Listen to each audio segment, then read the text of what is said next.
OIC का, वो भी ज़ाहिर है पाकिस्तान में इंशाल्लाह होने जा रहा है। उसके बाद जो EVM के ऊपर जो minister of science and technology और IT मिनिस्टर जो हैं उनको कहा गया है कि वो फ़ौरन वो मुलाकात करें इलेक्शन कमिश्नर से। और जो इलेक्शन कमिश्नर ने कहा है कि 3900 या 4000 मशीनें चाहिए इलेक्शन कमीशन को इस्लामाबाद के बल्दियाती इंतखाबात के लिए, वो उनको प्रोवाइड करने के लिए जो असिस्टेंस है वो दी जाए।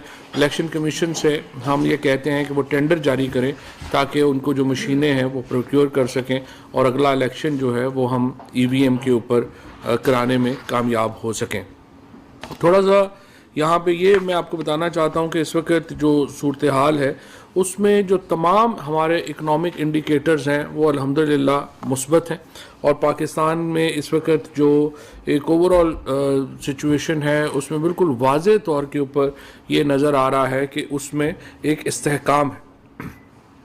जो आज सुबह जिस तरह से प्राइम मिनिस्टर साहब का भी, और ये हमने इसके ऊपर जो है वो मैंने ट्वीट भी किया था कि अब तक जो फॉरेन डेट पेमेंट है वो अकेली ही तकरीबन 12.27 बिलियन की हैं, और जो 2023 में हम करेंगे वो भी तकरीबन 12.5 बिलियन की होंगी। तो 55 अरब डॉलर हम वापस कर चुके हैं। ये नवाज शरीफ और जरदारी का लिया हुआ कर्जा है। 55 बिलियन डॉलर कर्जा जो है वो हमने वापस जो है वो करना है 5 सालों में। इससे आप अंदाज़ा लगा लें कि जो लोग ये आज बैठ के हमें भाषण दे रहे हैं कि मईशत कैसे मैनेज करनी है, उन्होंने मईशत जो है वो कैसे मैनेज की। आज पाकिस्तान में जो वेल्थ क्रिएशन है वो अल्हम्दुलिल्लाह उसमें बड़ी बेहतरी आ रही है। आज जो टेक्सटाइल सेक्टर है उसमें 30% ग्रोथ है। IT की जो इंक्रीज़ है वो पिछले साल एक्सपोर्ट की 47% थी, इस साल अभी 38% के ऊपर जो है वो पहुंच गई है। हमें उम्मीद है कि ये साल ख़त्म होने तक डबल होगी। इसी तरीके से जो डायरेक्ट टैक्सेस हैं, स्पेशली इनकम टैक्स में जो है वो 31% जो है वो इजाफा हुआ है। और जो तमाम फसलें हैं हमारी, उन्होंने रिकॉर्ड जो पैदावार है वो दिखाई है, जिसके नतीजे में सिर्फ एक साल के अंदर जो इनकम जो पर एकड़ काश्त है, अगर हम उसमें जो इजाफा है उसको अलहदा करें तो उससे 1100 अरब रुपया इजाफी आमदनी जो है वो किसानों को मिली है। इससे आप अंदाज़ा लगा सकते हैं कि कितना बड़ी ग्रोथ हुई है हमारी इकॉनमी के अंदर।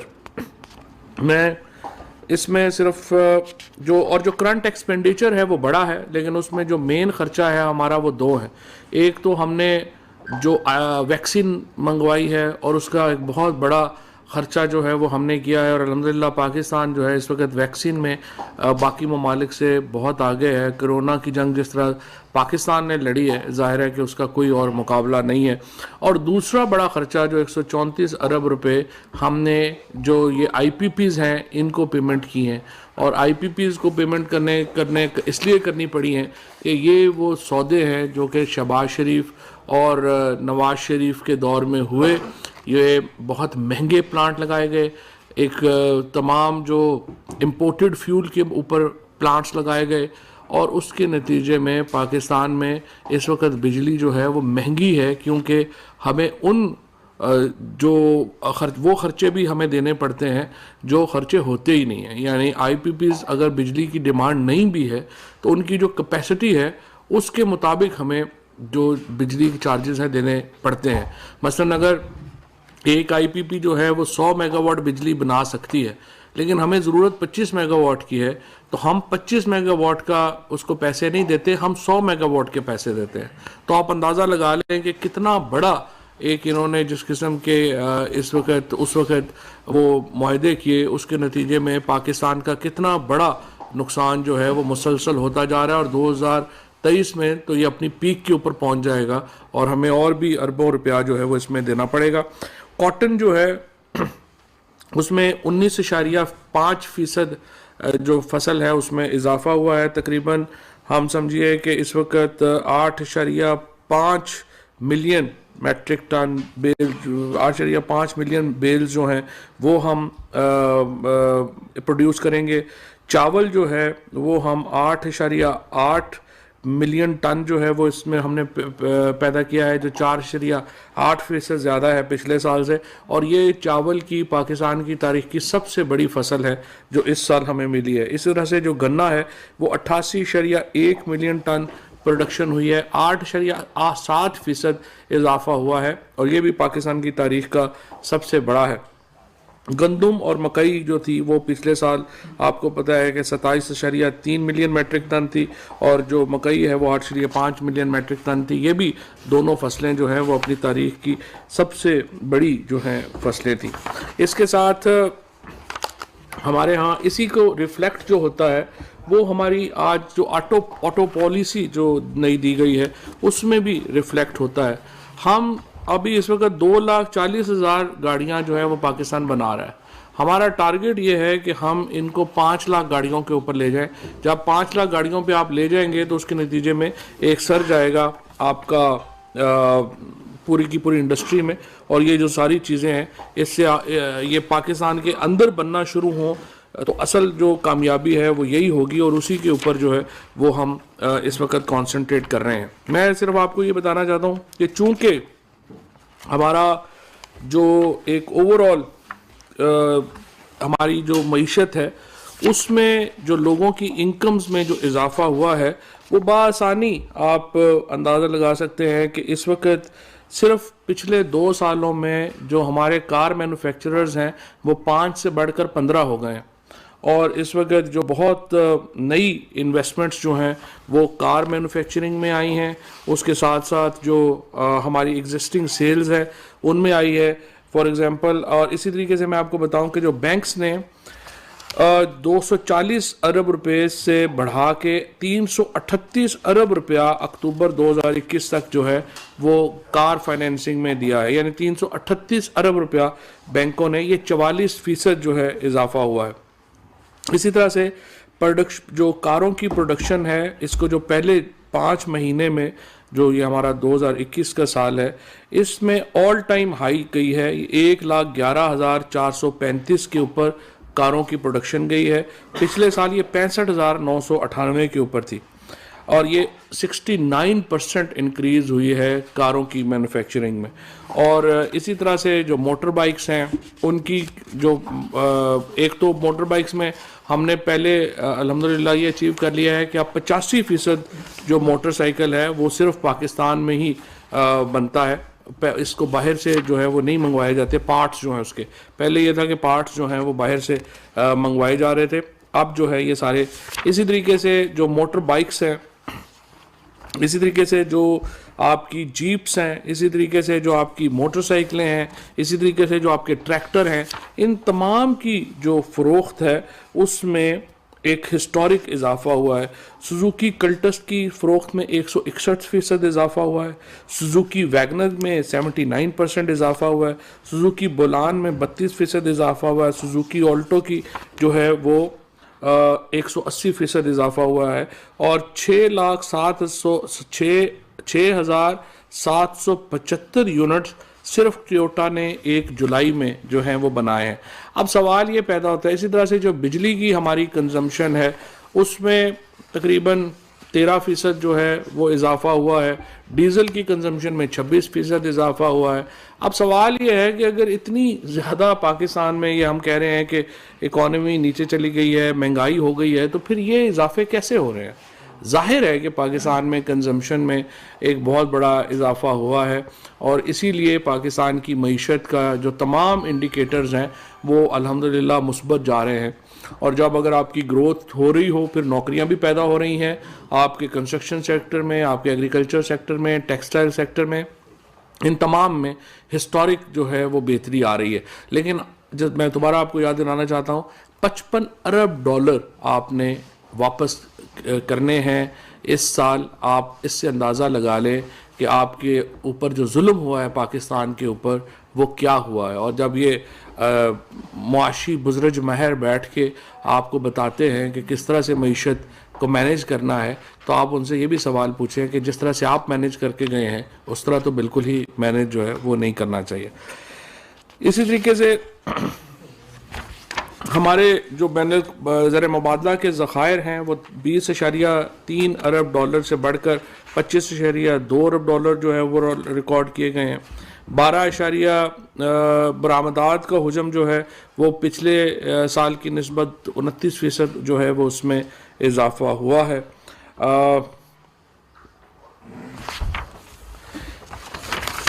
अच्छा, प्राइवेट जो कारोबार है उसमें 44% इजाफा हुआ। मैं आपको यहाँ पे ये भी बात बताना चाहता हूँ, इस वक्त पाकिस्तान में जो कुल कंपनियां हैं वो तकरीबन 2 लाख हैं। 2 लाख कंपनियां हैं जो SCCP के साथ रजिस्टर्ड हैं। इन 2 लाख में से 1,50,000 कंपनियां पिछले 3 सालों में बनी हैं। तो आप अंदाज़ा लगा सकते हैं कि बिजनेसेस जो हैं वो किस कदर ग्रो किए हैं पाकिस्तान में, कि जहाँ पे 2 लाख टोटल कंपनियां हैं उनमें से 1.5 लाख कंपनियां पिछले 3 सालों में जो हैं वो बनी हैं और यहाँ पे जो कारोबार है वो हो रहा है। कल जैसे मैंने आपको पहले कहा कि शिबली फराज साहब और IT मिनिस्टर साहब जो हैं और शायद उसमें और भी कुछ मिनिस्टर्स होंगे, उनकी मुलाकात के लिए कहा जाएगा। चीफ इलेक्शन कमिश्नर के पास जाएंगे वो इस हफ्ते, और उन्हें जो इलेक्ट्रॉनिक वोटिंग मशीन है उसके ऊपर जो भी असिस्टेंस चाहिए उनको, वो इंशाल्लाह वो उनको दी जाएगी। काबीना ने इलेक्शन एक्ट 2017 और के सेक्शन 122 में तरमीम करने की असूली मंजूरी दी है। ये तरमीम सुप्रीम कोर्ट के फैसलों की रोशनी में की गई हैं। तरमीम का मसवदा काबीना की कमेटी बराए कानून के सामने पेश होगा। इसमें जो बुनियादी तौर के ऊपर मैं आपको बता दूं कि सुप्रीम कोर्ट ने ये कहा था कि जो सेनेट का वोट है वो ट्रेसेबल होना चाहिए। इलेक्शन कमीशन जो है उसकी वो मालूम कर सके कि वोट जो अगर हॉर्स ट्रेडिंग के इल्ज़ामात आए तो उनको पता हो कि वोट किसने कहाँ डाला है। उसके मुतालिक जो तरामीम है वो अब पार्लियामेंट में जाएंगी, और अगर पार्लियामेंट मुनासिब समझे उनको अप्रूव करे तो वो फिर कानून का हिस्सा बन जाएंगी। इससे हम समझते हैं कि हॉर्स ट्रेडिंग का खात्मा जो है वो हो सकेगा सेनेट में।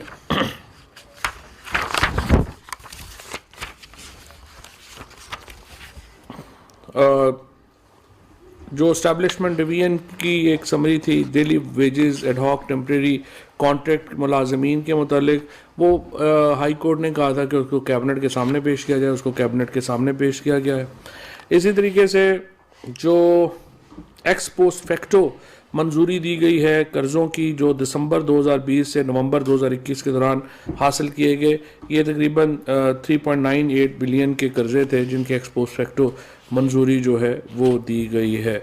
और जिस तरह से मैंने आपको बताया कि अब हमारी हालत ये है कि हमें कर्ज़े वापस करने के लिए कर्ज़े लेने पड़ते हैं, और वो कर्ज़े हम इस तरह से लेते हैं कि जो पिछले गवर्नमेंट्स में जो शॉर्ट टर्म महंगे कर्ज़े लिए गए उनको अदा किया जाता है, और लॉन्ग टर्म कर्ज़े लिए जाते हैं ताकि वो फौरी तौर के ऊपर बोझ जो है वो कम हो। इंस्टीट्यूट ऑफ चार्टर्ड अकाउंटेंट्स की कौंसिल पर सरकारी नामजदगियों की मंजूरी दी गई है। इसमें अब चेयरमैन SCCP और deputy governor state bank Syed Najam Ali और फेरोज़ रिजवी जो हैं वो इसके मेंबर होंगे। सूबा पख्तूनख्वा से national commission on rights of children पर जवाद उल्लाह साहब को बतौर मेंबर तैनात किया जा रहा है। वजारत दाखिला की सिफारिश पर पाकिस्तानी कौंसलेट में तैनात एहलकार नवीद रफ़ीक शेख के छोटे भाई नौमान रफ़ीक शेख एक स्पेशल पर्सन है, तो उनको पासपोर्ट दिया जा रहा है कि वो अपना इलाज करवा सकें वहाँ पे। पुलिस एक्ट जो था उसको CCLC में भेजा गया है, और अब वहाँ पर उसको इस्लामाबाद का जो पुलिस एक्ट है उसकी वहाँ पर जो है गुफ्तगू होगी। डॉक्टर शमशाद अख्तर को वाइस एडमिरल साहिद इलियास की जगह पोर्ट कासम अथॉरिटी पर बतौर सरकारी मेंबर तैनात करने की मंजूरी दी गई है। कौमी फूड सिक्योरिटी पॉलिसी की मंजूरी और अमल दरामद के लिए काबीना ने national food security and management committee और इसके एग्जेक्टिव कमेटी पर मेंबरान को नोटिफाई किया है। कमेटी के चेयरमैन प्राइम मिनिस्टर साहब होंगे, और planning minister, food security, finance, industries chairman FBR, तमाम चीफ मिनिस्टर्स और चीफ सेक्रेटरीज और मुतलका वफाकी डिवीजन के सेक्रेटरीज इस कमेटी के मेंबर होंगे। ये बहुत ही इंपॉर्टेंट है। कौमी फूड सिक्योरिटी पॉलिसी की मंजूरी के लिए ये कमेटी बनाई गई है। हमारे यहाँ इस वक्त ये हो रहा है कि सूबों में और वफाक में 18वीं तरमीम के बाद फूड सिक्योरिटी का ही एक बड़ा मसला चल रहा है। सिंध में आपने देखा किस तरह से आज भी, अभी मैं आपके सामने रखूँगा, सिंध में आज भी जो आटे का थैला है वो 1350 रुपये से ऊपर है, बाकी पूरे मुल्क में 1100 रुपये के ऊपर है। कराची में जो है वो 1363 रुपये का चल रहा है, जिसकी वजह से एक एनॉमली जो है वो हमारे नज़र आ रही है, उसको रैशनलाइज करना ज़रूरी है। काबीना को मुल्क में यूरिया खाद की पैदावार और फ्राहमी के हवाले से आगाह किया गया। यहाँ मैं आपको ये बता दूँ कि इस साल यूरिया की प्रोडक्शन पाकिस्तान की तारीख की सबसे बड़ी प्रोडक्शन हुई है। इसके बावजूद यहाँ पे शिकायत आ रही थी कि कई जगहों पे यूरिया अवेलेबल नहीं है। इस वक्त बाहर जो बैरून मुल्क इस वक्त जो इंटरनेशनल प्राइस है वो 10,000 रुपया बैग है, हमारे यहाँ 1700-1800 रुपया बैग है। कल फर्टिलाइज़र कमेटी की मीटिंग प्राइम मिनिस्टर साहब ने कहा है कि उसको रखा जाए और उसमें जो भी मुश्किलात हैं खाद से मुतल्लिक उनको दूर किया जाए। लेकिन जिस तरह से मैंने आपको पहले अर्ज़ किया, किसान को 1100 अरब रुपए की इजाफी आमदनी हुई है और एग्रीकल्चर सेक्टर विल रिमेन इंशाअल्लाह आवर प्रायोरिटी सेक्टर। मोहम्मद नजम नवाज साकिब को रियाद सऊदी अरेबिया में कम्युनिटी वेलफेयर अताशी तैनात करने की मंजूरी दी है। ये एक्चुअली 8 लोग पहले तैनात हुए थे, एक जो साहब थे उन्होंने इसको वो मंजूरी जो है वो कमर्शियल अताशी अपॉइंट होने के बाद बाहर नहीं गए, तो उनकी जगह के ऊपर इनको नजम नवाज साकिब जो हैं इनको वहाँ पे अपॉइंट किया जा रहा है। एनर्जी मिनिस्ट्री की सिफारिश पर इखलाक अहमद सैयद साहब को जेनेको होल्डिंग कंपनी के बोर्ड ऑफ डायरेक्टर्स पर बतौर इंडिपेंडेंट मेंबर जो है वो नामजद किया गया है। जामशोरो पावर कंपनी के बोर्ड के ऊपर मोहम्मद शफीकुर रहमान को चेयरमैन और अरशद अली को इंडिपेंडेंट मेंबर तैनात किया गया है।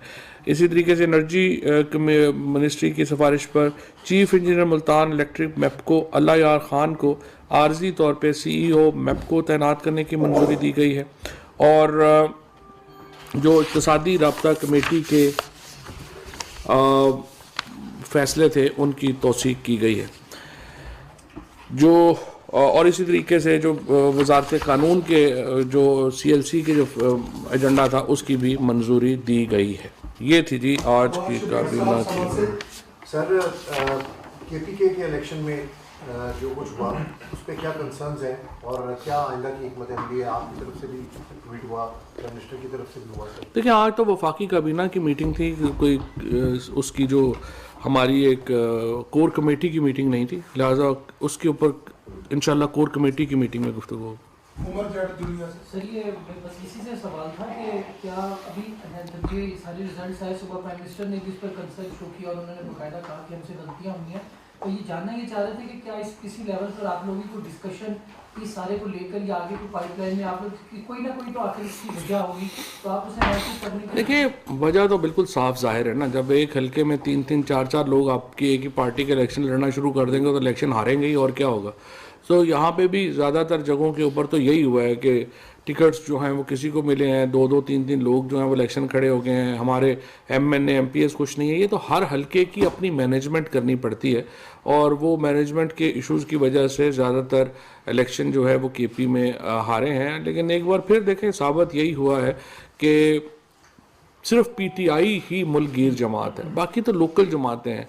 और आप अंदाज़ा लगा लें कि अगर JUI जैसी जमात जो है उसने PTI की रिप्लेसमेंट है, तो ये तो इसका मतलब ये है पाकिस्तान के अवाम को और PTI के लोगों को ज़्यादा सीरियसली ये सोचना है।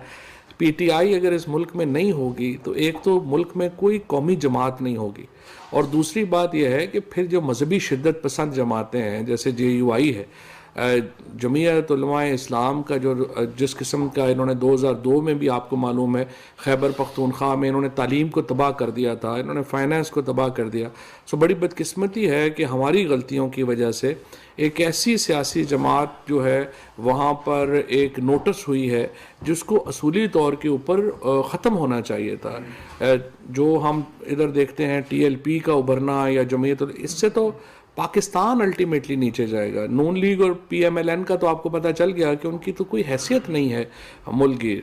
सो PTI और इमरान खान ही वो वाहिद लीडर है और PTI वो वाहिद लीडर है जो एक हमागिरियत देती है मुल्क को, एक वफाकी जमात की हैसियत और एक वफाकी लीडर है। अगर ये नीचे जाते हैं और इस तरह के बोने जो हैं उनको मौका मिलता है कि वो अपना कद बड़ा करें, तो मेरा ये ख्याल है कि इससे पाकिस्तान को नुकसान होगा। और ये PTI के जो लीडरशिप है, PTI के जो वर्कर्स हैं, उनके ऊपर ये फ़र्ज़ है कि वो अपने छोटे मफादात को ऊपर से पुश डालें और इमरान खान को मजबूत करें, क्योंकि इमरान खान के बग़ैर पाकिस्तान की जो सियासत है वो एक बड़ी मैं तो समझता हूँ कि बड़ी एक टुकड़ों में बढ़ जाएगी। और हर जगह के ऊपर जो मरियम नवाज़ जैसे बोने, जो पीपल्स पार्टी की लीडरशिप है, जो जमीयत उलमा इस्लाम की लीडरशिप है, इस तरह के जो छोटे छोटे लोग हैं जिनका अपना कोई कद नहीं है और जो सिर्फ इमरान खान के ऊपर तनकीद करके अपना कद बनाने की कोशिश कर रहे हैं, इस तरह के बोनों को मौका मिलेगा कि वो बड़े हों। और मुझे उम्मीद है पीपल्स PTI की के जो हमारे कारकुनान हैं और हमारे जो लीडरशिप है वो इस सूरत हाल से सबक सीखेगी और अपने आप को मुनज़्ज़म करेगी। चौधरी साहब, बिलाशुबा बहुत बड़ी कामयाबी है OIC की जो कॉन्फ्रेंस पाकिस्तान में हुई है। OIC की कॉन्फ्रेंस के अंदर 2 मुश्तरका अलामियाँ जारी हुई, एक अल-कुद्स के हवाले से और एक अफगानिस्तान के हवाले से। क्या वजह है कि कश्मीर के बारे में बात नहीं हुई इस OIC का? बात तो वज़ीर-ए-आज़म साहब ने की थी कश्मीर की, लेकिन OIC का इजलास जो है वो जो मार्च में होने जा रहा है वो कश्मीर उसका एक बहुत इंटेग्रल पार्ट है।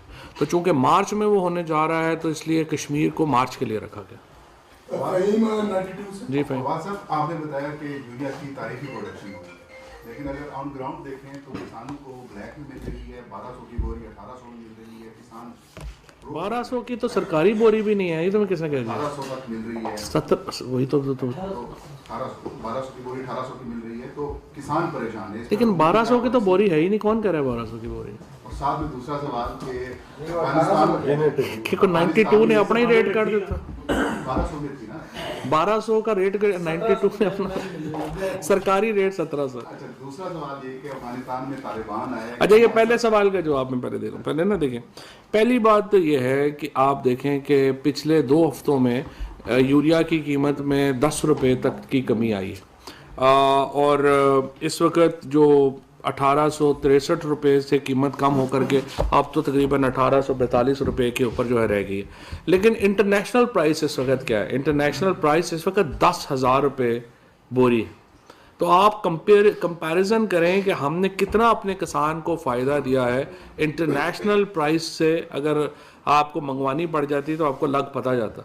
तो ये जो एक बड़ी मैं समझता हूँ एनर्जी मिनिस्ट्री ने और इंडस्ट्रीज़ मिनिस्ट्रीज़ ने जो आपस में एक लाइजन क्रिएट किया, जिसकी वजह से किसान एक बहुत बड़े ख़र्चे से बच गया है। और ये जो यूरिया है उसकी अवेलेबिलिटी जो अब तो खैर वैसे ही चूँकि यूरिया पानी के साथ आएगा, चूँकि जहाँ जहाँ पानी लगता है वहाँ यूरिया चाहिए, तो वह चूँकि पानी सब जगहों पे इकट्ठा नहीं लगता तो इसलिए अब यूरिया की कमी नहीं रहेगी। दूसरा सवाल, अफगानिस्तान में तालिबान आए और खैबर पख्तूनख्वा अफगानिस्तान का हमसाया है, तो कहीं ऐसा तो नहीं कि JUI फिर पाकिस्तान और खैबर पख्तूनख्वा में आगे तालिबान आए की वजह से? देखें, बात यह है कि JUI का खैबर पख्तूनख्वा में एक नाम नेहाद ही जो उठना भी जो है वो भी, मैं तो ज़ाती तौर के ऊपर तो बड़ी मुझे मायूसी हुई है, क्योंकि इस तरह की जो जमातें हैं वो एक रिट्रोग्रेसिव सोसाइटी की अलामत है और इस चीज़ की अलामत है कि पाकिस्तान में सब कुछ सही नहीं है। और एक सोसाइटी में अगर एक ऐसे लोगों को इक़्तिदार मिलता है जो कि ख़वातीन के हकूक़ के ख़िलाफ़ हैं, जो कि आप समझें कि आज़ादियों के ख़िलाफ़ हैं और जो एक मजहबी तौर के ऊपर मुतशद्दिद पॉलिसीज़ के हामी हैं, उनको इक़्तिदार मिलना किसी भी सोसाइटी के लिए कोई हौसला कन बात तो नहीं है। और फजलुर रहमान साहब का जो इक़्तिदार में आना है, मैं समझता हूँ कि बड़ी बदकिस्मती की बात है। फातिमा साहब, आज आपने भी सुना होगा मरियम नवाज ने जो क्रिटिसाइज किया बंदे कहा कि कोई आइंदा इलेक्शन में PTI का टिकट नहीं ले रहे। मरियम नवाज साहबा की माशाल्लाह नई टेप चल रही है, कह रही हैं कि मैंने पता नहीं बड़ी अच्छी मीडिया मैनेजमेंट की है। तो देखिए, मरियम नवाज़ जो हैं वो हमेशा ही उन्होंने हमारी मदद की है। जब भी सूरत हाल ख़राब हुई है हमने उनकी तरफ ही देखा है कि कोई बोंगी मारेंगी और अल्हम्दुलिल्लाह उन्होंने हमें कभी मायूस नहीं किया। तो ये भी जो आज उनकी टेप चल रही है ये भी एक उसी कड़े सिलसिले की एक कड़ी है। आसिफ जरदारी का बयान कल आया, उन्होंने कहा कि राब्ता दारों ने राब्ता किया और कहा है कि अब आप ही कोई रास्ता निकालें और दूसरा कुछ डील्स की बात एक बार फिर से सरगर्म हुई है आरिफ अहमद और इमरान खान के अपने हवाले से, इस पर क्या कहेंगे आप? जरदारी बड़े अरसे बाद नजर आए स्टेटमेंट में, रास्ते हो रहे हैं। आसिफ जरदारी साहब की जो गुफ्तगू थी उससे तो मुझे बड़ी मायूसी झलकती नज़र आई है। यूँ लग रहा है कि जरदारी साहब जो हैं उनको डील नहीं मिली, अदरवाइज़ अगर डील मिल गई होती तो जलसों में इस तरह की बातें नहीं करते। जलसों में इस तरह की बातें वो करते हैं जिनकी ख्वाहिशें पूरी नहीं होती। तो जरदारी साहब की भी मुझे लगता है कि ख्वाहिश पूरी नहीं हुई और इसलिए वो अब फ़ौज के ऊपर, देखिए इनका क्या है, एक दिन अगर डील की उम्मीद लग जाए तो ये सारे जो हैं वो पॉलिश लेके पहुंच जाते हैं, अगले दिन जो है वो इनकी उम्मीद ख़त्म हो जाए तो ये सारे जो हैं ये ऑल फॉल बकने लगते हैं। तो इनकी सियासत यही है, लोगों में तो इनकी सियासत है नहीं, सो इसलिए ये इसी तरीके से इसी तनख्वाह में काम करेंगे। सर एक तो आपने कहा क्या मैं पाकिस्तान का जमात है, मेरा उससे कोई ताल्लुक नहीं, मैं बता रहा हूं आपने उसको शिद्दत खान करा दिया तो आपको चाहिए कि उसको इलेक्शन कमीशन से आप उसको डिसीजन दिलवाएं, पहली बात। और दूसरी बात ये है कि आपने कहा कि सूबाई जमातें बाकी वो भी किसी दौर में फासिक जमातें नजर आती थी, उनके बुजुर्ग भी यहीं बैठते थे, तो क्या लगता है कि पीटीआई तो नहीं इलाका की बात बन जाएगी? पीटीआई अकेली कौमी जमात पर है।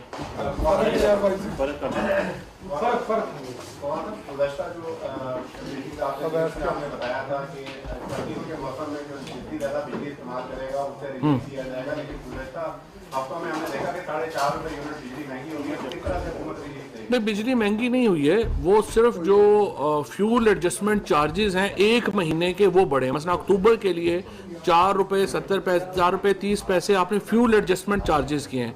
अब चूंकि पेट्रोल गिर गया है आगे आपको जो है वो सस्ता हो जाएगा, वो फ्यूल एडजस्टमेंट चार्जेस हैं, बिजली नहीं बढ़ी।